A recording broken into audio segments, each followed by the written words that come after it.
Et ensuite, parce que c'est là où c'est important, dans une double page finale épique du chapitre, nous pouvons voir le géant Bonnie en forme Nika, avec la même pose que Luffy dans la couverture du volume 106 de One Piece, avec le géant Luffy utilisant le Gear 5. Luffy rit comme la première fois que nous l'avons vu en Gear 5 à Onigashima. Donc déjà, j'avais oublié de faire ça, donc je le fais pendant que je suis là. Donc voilà la couverture du tome 106, si je ne me trompe pas. Donc voilà la pose en question qu'ils affrontent. Donc là, on a Luffy d'un côté. Donc imaginez Bonnie de l'autre côté en mode symétrie, chacun d'un côté en forme Nika géant. Et voilà, vous comprenez un petit peu la manière dont ils se sont transformés. Ensuite, maintenant qu'on a compris ça, on a donc aussi des informations. Bonnie a la même forme que Luffy. Donc, est-ce qu'elle a la même forme que Luffy en ayant emprunté son éveil, ou est-ce qu'elle a éveillé son fruit du démon et qu'elle est capable justement d'utiliser est-ce que son éveil justement est capable d'utiliser quelque chose qu'elle est normalement pas capable de le faire. Donc c'est là où il y a la nuance. Le problème, c'est que Nika a l'air de posséder cette écharpe. Sauf que cette écharpe, on le sait, elle est liée à l'éveil. Et que Nika, quand on le voit sauter dans les airs, etc., il n'a pas forcément cette écharpe. Et l'écharpe, pour moi, c'est ce qui symbolise le plus l'éveil. Et c'est là où il y a un gros problème. C'est pas un gros problème en soi, c'est juste pour nous, là actuellement, de donner un avis concret, correct et précis, ça va être compliqué. Parce que on a donc d'un côté Luffy qui se transforme en Nika, et Nika est l'éveil du fruit du Ito no Mi modèle Nika. Donc c'est l'éveil. Et l'écharpe viendrait du fruit et viendrait de l'éveil, et viendrait pas de Nika. Donc si ça, on affirme que c'est vrai, normalement, Bonnie, potentiellement, peut se transformer en quelque chose qu'elle n'est pas normalement capable de se transformer, par rapport à ce que je disais par rapport à Saturne juste avant, mais grâce à un éveil. Donc là, c'est là où c'est compliqué. Est-ce qu'elle a réussi à éveiller son fruit à 12 ans, quelque chose de jamais, c'est du jamais vu dans One Piece. Mais bon, elle a quand même fait tous les trucs impossibles. Équipage à 12 ans, Supernova à 12 ans, elle a fait le tour du monde entre guillemets à 12 ans, elle a réussi à aller dans le nouveau monde à 12 ans. Je veux dire, vous avez capté que elle, faut pas la considérer comme n'importe qui. Je pense que niveau level et précocité, elle est au top du top. Je pense qu'il y a personne qui a la même le même trajet de vie. et ça c'est ouf. Et d'ailleurs, je sais plus c'était qui. Il y a moyen que ce soit Kid. Je crois que c'était Kid dans la piraterie IRL. À ce qui paraît, Kid était une femme. Et on l'appelait Kid parce qu'il avait un visage d'enfant. Et au final, Kid se cachait du côté du fait que c'était un enfant. Non, il se cachait pas, justement. Il faisait croire que c'était un enfant pour se cacher du fait que c'était une femme. Donc voilà, ça c'est des rumeurs par rapport à Kid IRL. Et là, on pourrait prendre un petit peu la même chose pour Bonnie, mais dans l'autre sens. C'est-à-dire qu'elle s'est cachée, elle s'est transformée en femme pour cacher le fait qu'elle était une enfant. Tu vois. En tout cas, ça c'était avant qu'on le découvre. Et du coup, vous voyez un petit peu les parallèles qui pourraient exister entre tout ça. Et je trouve ça quand même assez ressemblant. Donc qu'est-ce qu'on a après? Donc, je vais lire vite fait vos messages. Tonton Bar, qui dit: j'ai de plus en plus de mal à comprendre pourquoi on se retrouve avec deux personnes ayant le pouvoir de Nika. Je suis entièrement d'accord avec toi. Je ne comprends pas pourquoi. Je ne comprends pas l'intérêt scénaristique, comme tu as dit scénaristiquement. Je ne comprends pas l'intérêt scénaristique. Est-ce que Luffy va faire équipe avec Bonnie jusqu'à la fin du manga pour battre son ennemi juré jusqu'à la fin? Est-ce que Nika avait une femme qui partageait le même pouvoir de fruit du démon que Luffy, ou au moins Joy Boy, tu vois, avait le même pouvoir de fruit du démon que Bonnie? Il y a plein de questions qui se posent. Où est l'intérêt scénaristique? Et c'est là où c'est difficile à comprendre. C'est que si Oda nous a mis ça là maintenant, déjà il y a une chance pour qu'il y ait un parallèle par rapport à l'histoire de Joy Boy. Parce que l'histoire de Joy Boy, comme on l'a vu avec l'histoire de Roger, c'est un petit peu l'histoire de Luffy. Quand on voit Roger qui a pris le même chemin que Luffy a pris, etc., etc., vous comprenez que niveau parallèle, il y a sûrement un intérêt. Donc, pour moi, Bonnie, elle a hérité d'une volonté, donc la volonté de Kuma, potentiellement la volonté de son, de son, ouais, des peuples boucaniers, etc., etc. Donc, est-ce que le fruit du pouvoir de Joey Boy a été scindé en deux? Est-ce que il y a plein de possibilités en fait. Et on ne sait pas où Oda veut nous mener à ça, mais je pense qu'il essaye de créer une dualité entre le fait qu'il y ait une femme Nika et un homme Nika qui formerait le Nika suprême entre guillemets. On verra bien, mais c'est vrai que scénaristiquement, je ne comprends pas non plus ce que Oda veut faire avec Bonnie. Mais en tout cas, c'est pas quelque chose qui est déplaisant. C'est juste quelque chose qui est pas qu'on l'a pas vu venir et qu'on comprend toujours pas pourquoi. En tout cas, l'intérêt, on l'a pas. Et on verra plus tard, je pense qu'il y aura un intérêt. Ou peut-être qu'il voulait faire intégrer Bonnie à l'équipage et il savait pas comment le faire et il a trouvé cette manière de faire. On verra bien. Donc Tonton Barky nous dit ça sous-entend qu'on peut se passer de Luffy pour arriver à la fin de l'œuvre. C'est vrai que ça sous-entend ça, mais je pense qu'il y a quand même une nuance entre Luffy et Bonnie. Je pense quand même que Bonnie est une copie et qu'elle n'a rien à voir avec le vrai Luffy, enfin le vrai Nika, la vraie symbolique de ce qu'est Nika réellement. Je pense pas que Bonnie soit capable de faire quoi que ce soit en rapport avec Joey Boy ou en rapport avec Nika réellement. Donc à voir, mais ça reste compliqué. Même moi, je vois pas où il veut en venir, mais c'est quelque chose qu'il faut creuser, je pense, parce que il est en train de nous transmettre quelque chose, Oda, via cette dualité, et je pense que ça a un intérêt pour le scénario, et je dirais même le scénario final de One Piece. Donc après avoir à confirmer, mais potentiellement, il s'est juste amusé et il voulait quelqu'un d'autre avec Luffy. Hein. C'est pas impossible, hein, même si c'est quand même bizarre. Mais pour moi, Bonnie, elle a une limite. Et sa limite, c'est le fait d'être juste une copie. Je pense. En tout cas, je pense. En plus, c'est vrai qu'ils ont un fruit similaire comparé à l'imagination. Bonnie peut imaginer n'importe quoi, échanger. En tout cas, pour moi, je pense que son fruit, je suis pas sûr que ce soit le Toshi-Toshi-no-Mi. Donc, je suis pas sûr. Parce qu'en fait, quand ils ont introduit le Toshi-Toshi-no-Mi dans le manga, c'est quelqu'un qui lisait... Donc... Pardon, c'est quelqu'un qui lisait l'encyclopédie des fruits du démon et ils sont tombés sur le Toshi-Toshi-no-Mi et du coup, ils se sont dit ah bah du coup c'est le fruit du temps, etc. Tu peux changer le temps, machin chose et tout. Et du coup, ils sont passés à autre chose. Donc potentiellement qu'il y a un secret derrière son fruit. Je dirais pas un Zoan mythique, mais potentiellement il y a un secret derrière son fruit. Donc à voir, on verra bien. Surtout que on sait que c'est une infusion de fruits faite par Saturne, mais on ne sait pas de quoi. Est-ce que ça se trouve, c'est une infusion de fruits, et que les infusions de fruits, tu peux mélanger plusieurs, et ça expliquerait aussi le pouvoir. Ça, c'est une bonne théorie. Pour moi, les infusions de fruits, c'est peut-être une technique qui a été inventée pour pouvoir mélanger plusieurs fruits du démon et avoir plusieurs pouvoirs de fruits du démon différents. Et du coup, quand tu le bois, bah, du coup, tu as plusieurs pouvoirs de fruits du démon, mais pas à son max, pas à son paroxysme. C'est-à-dire que tu peux pas avoir plusieurs éveils, plusieurs transformations. On va dire que tu vas juste hériter de quelques pouvoirs. Et par rapport au Gorosei, c'est exactement ça. Ils ont déjà leurs pouvoirs de fruits normaux, et en plus de ça, ils ont des espèces de petits pouvoirs rayons laser, transformer les défenses en lames, envoyer des petits boulets explosifs. Je pense que peut-être que l'infusion de fruits fait référence à ça. Et du coup, Bonnie aurait donc un fruit du démon, et en plus de ça, des pouvoirs d'autres fruits du démon qui pourraient être un fruit du démon en rapport avec Luffy, je ne sais pas du tout, mais à voir. En tout cas, c'est une des choses que je pense réelles. Donc voilà pour ça. Et là, du coup, on est à la dernière partie. Ah oui, j'ai pas lu encore... des Munkazar, et après on passe à la suite. Alors, elle a les pouvoirs de Nika, mais n'est pas Nika pour autant. Du moins pour Joey Boy, je veux dire. Ben là, je suis grave d'accord avec toi, et ça fait écho à la théorie que je viens de dire, parce que c'est exactement ce que je pense. Tout part qui nous dit, pour moi, il faut être Joey Boy pour être Nika dans un sens. Le fruit doit, de par sa volonté, rechercher Joey Boy. Exactement, c'est pour ça que je vous dis que Bonnie, pour moi, c'est une copie, c'est pas l'original de Luffy. Et c'est le contraire, c'est Luffy qui est Joey Boy, c'est pour ça qu'il a réussi à avoir ce fruit. Je le vois comme ça.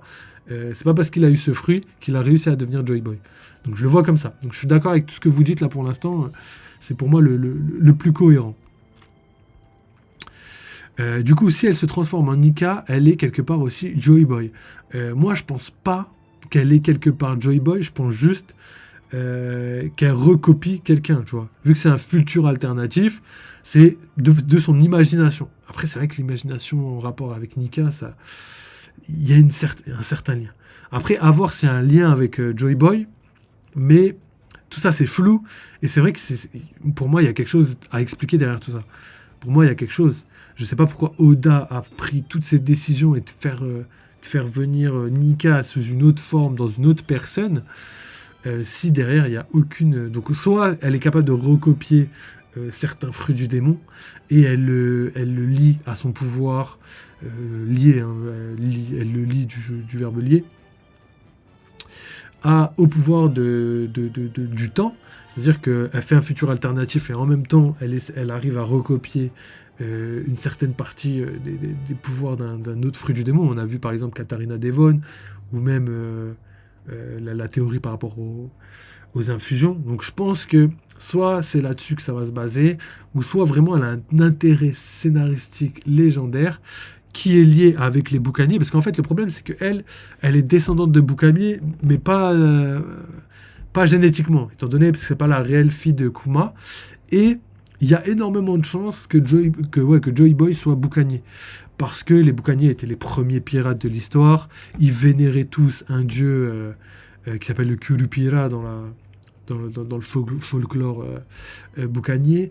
Et du coup, le Curupira, c'est vraiment la même tête que Luffy, donc un bâton, une lance, avec les cheveux en Sangoku un peu là, et en même temps les jambes désarticulées, capables d'être comme du chewing-gum, comme comme un homme élastique, quoi, tout simplement. Et du coup, quand on prend ça en compte, on voit qu'il y a un lien entre Joy Boy et les boucaniers. D'ailleurs, Joy Boy, la première apparition qu'il a faite en mode Nika il y a très longtemps, là, il y a 2-3 chapitres, on l'a vu avec un pantalon très spécial. C'est un pantalon qui est hyper ample sur les genoux et qui s'arrête justement aux genoux. Et ça, c'est typique des pantalons qui est utilisé pour les boucaniers. Donc quand on prend toutes ces informations-là, on sait qu'il y a un lien donc, avec Joy Boy et les boucaniers, et on sait que Bonnie a un lien avec les boucaniers d'un autre côté. Donc je sais pas, est-ce que Oda veut faire un parallèle? Est-ce qu'à l'époque, il existait Nika et Niket? J'en sais rien. Mais en tout cas, tout ça pour vous dire que toutes ces informations, pour moi, sont pas là pour rien. Donc il y a un intérêt scénaristique, mais quasiment impossible à saisir pour l'instant, étant donné les informations qu'on a. Donc, à voir. Donc, on continue, on termine et on passe aux théories, parce que j'ai pas mal de théories à vous faire, à vous dire. Donc, dans une double page finale, donc ça, on l'a lu. Donc, les deux Nika, du coup. Nika Niket, avec leur pouvoir de fruit du démon, leur transformation en géant, qui s'en prennent à Mars. Donc la transformation de Bonnie est exactement la même que celle de Luffy, des nuages blancs flottant autour de son cou, des cheveux blancs et bouclés, des vêtements blancs à l'exception de son écharpe. Donc son écharpe n'est pas blanche. Et ça, gardez bien ça en tête. Pourquoi ? Parce que il y a deux types d'écharpes. L'écharpe blanche de Luffy et l'écharpe noire des Gorosei et de tous les méchants qu'on a vus depuis... le début de l'œuvre. Et c'est un peu, entre guillemets, le reflet de l'âme, parce que les méchants porteraient donc une écharpe noire, représentant le yang, et les gentils représentant le yin, et du coup, seraient des écharpes bien blanches, comme on a l'habitude de voir. On a vu qu'Yamato avait la même type d'écharpe, Luffy c'est pareil, etc., etc. Et quand on comprend ça, on voit qu'elle n'a pas l'écharpe de couleur blanche. Et ça, c'est bizarre. Ça, c'est bizarre. Donc, est-ce que c'est parce que c'est juste une écharpe, histoire de dire, voilà, je recopie juste, je suis pas en mode éveil, ou est-ce que c'est une écharpe qui est de couleur noire, donc ça voudrait dire qu'au fond, elle est méchante et qu'on le sait pas? Ce serait quand même ouf, d'après le passé, de toute l'histoire qu'on a et le fait qu'elle ait 12 ans. Je pense que c'est difficilement possible. Cependant, si son écharpe est pas blanche, c'est que quelque chose se passe. Soit c'est pas un éveil, et qu'Oda a voulu le représenter comme ça, ou soit c'est que elle est soit partagée entre le bien et le mal, ou soit elle fait partie du mal, ce que je pense difficilement possible. Donc voilà, encore des informations difficiles à comprendre. Je pense que quand on aura le chapitre sous les yeux, on comprendra mieux. Et peut-être que c'est juste le fait que voilà, ce soit juste quelque chose de décoratif et pas quelque chose de type éveil comme Luffy par exemple. À voir. Alors des yeux avec des pupilles en forme d'anneau.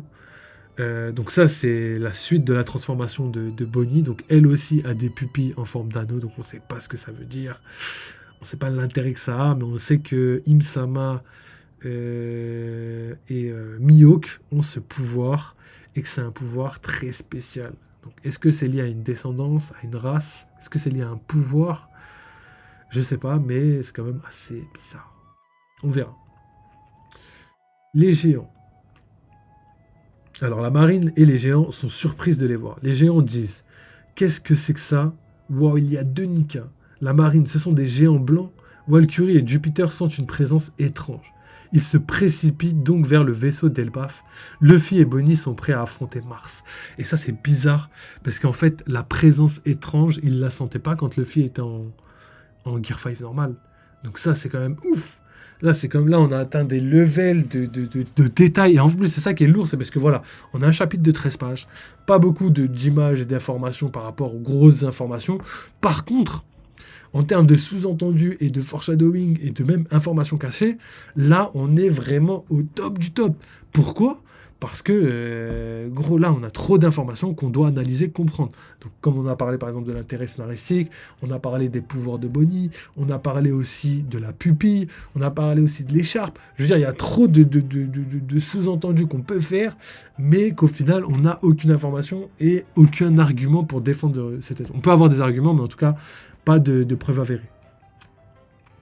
Et du coup, ils sentent une étrange sensation, donc potentiellement que c'est une sensation qui est soit liée à quelqu'un qui va sûrement faire son apparition là bientôt, ou soit c'est lié à Bonnie, parce que comme je vous l'ai dit, Luffy, ça m'étonnerait, ou peut-être le fait qu'il y ait les deux, ça effraie un petit peu le Gorosei, parce que les deux peut-être ensemble forment Nika. Et c'est peut-être pour ça d'ailleurs que l'ancien robot, juste à la fin, il dit « il est là ».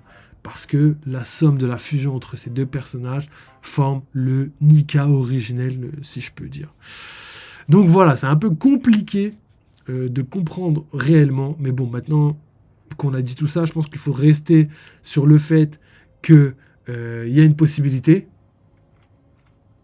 Il y a une possibilité que ce soit la fusion des deux personnages, mais aussi il faut comprendre que il y a une possibilité que ce soit complètement une fin d'Oda et que c'est juste des détails, on va dire, qu'on a déduits tout simplement.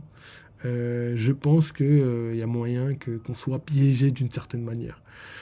En tout cas, je le pense sincèrement. Donc là, trop d'informations, et en fait, c'est plus des informations, c'est plus de la désinformation carrément, parce qu'on peut tout imaginer malheureusement. Et là, pour le pouvoir de Bonnie, on retourne à zéro, c'est-à-dire qu'on comprend toujours pas la manière dont elle est capable d'utiliser son pouvoir, et à quel level, et aussi à quelle limite elle peut l'utiliser. Et ça, c'est un gros problème, parce que si elle a vraiment pas de limite, comme je vous l'ai dit tout à l'heure, elle peut devenir n'importe qui, n'importe quand, et devenir même plus puissant que Luffy très rapidement. Imagine, elle dit je suis Xebec ou je suis je sais pas, tu vois. Ça lui permettrait facilement d'atteindre le pouvoir suprême de One Piece, tu vois. Donc c'est assez bizarre, tu vois. Ou même je suis un Gorosei, je suis immortel. Vous voyez toutes les possibilités qu'elle peut avoir grâce à son fruit. Après, évidemment, elle a de l'endurance et tout, donc forcément à un moment elle va fatiguer. Mais être un Gorosei juste quelques minutes, ça peut être pas mal. Je sais pas, je suis l'ange de la mort, je peux ressusciter des gens. Je sais pas, tu vois, je sais pas où la limite peut se situer par rapport à son fruit. Donc là, c'est un peu compliqué.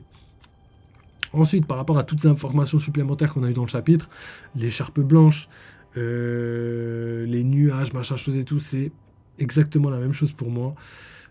C'est des choses qu'on peut prendre qu'avec des pincettes pour l'instant, les garder dans un coin de tête, parce que analyser ça et l'intégrer comme étant une preuve, ça va être compliqué, et surtout que ça va surtout nous porter préjudice plus qu'autre chose. Il y a Debunkadar qui dit, il y a Zunesha aussi, c'est vrai. Il y a aussi Akuba, donc la- le subconscient de Cavendish qui se réveille la nuit, donc ouais, son côté somnambule. Big Mom en furie aussi.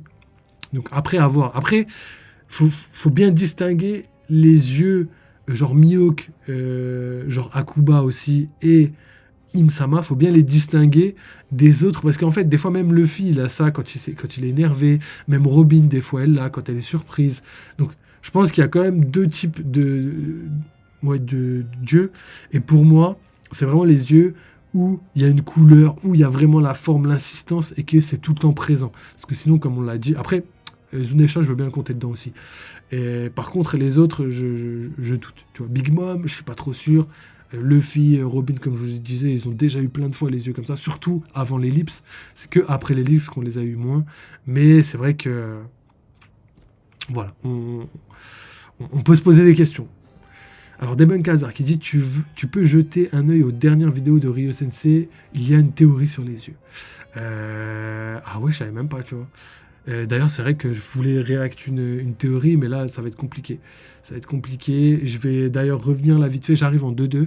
Je vais revenir et je vais faire l'analyse. Là, je vais mettre une courte pause et j'arrive en 2-2. Robin Choquier, il a une plastique différente. J'ai une théorie qui les relie. Ok.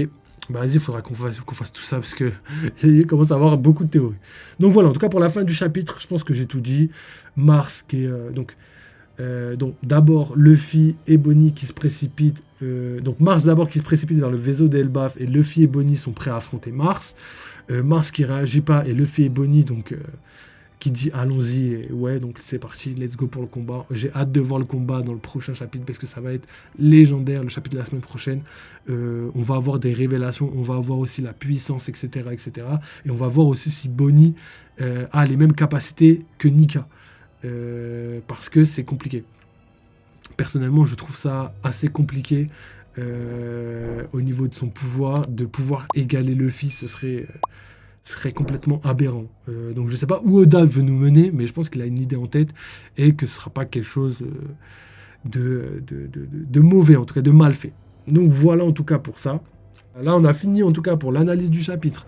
On a fini de discuter de pas mal de choses autour des théories, etc. etc. On va faire un petit résumé par les théories et puis après il y a la commu. Si vous voulez partager des trucs, ce sera le moment et on discutera de tout ça. Donc voilà.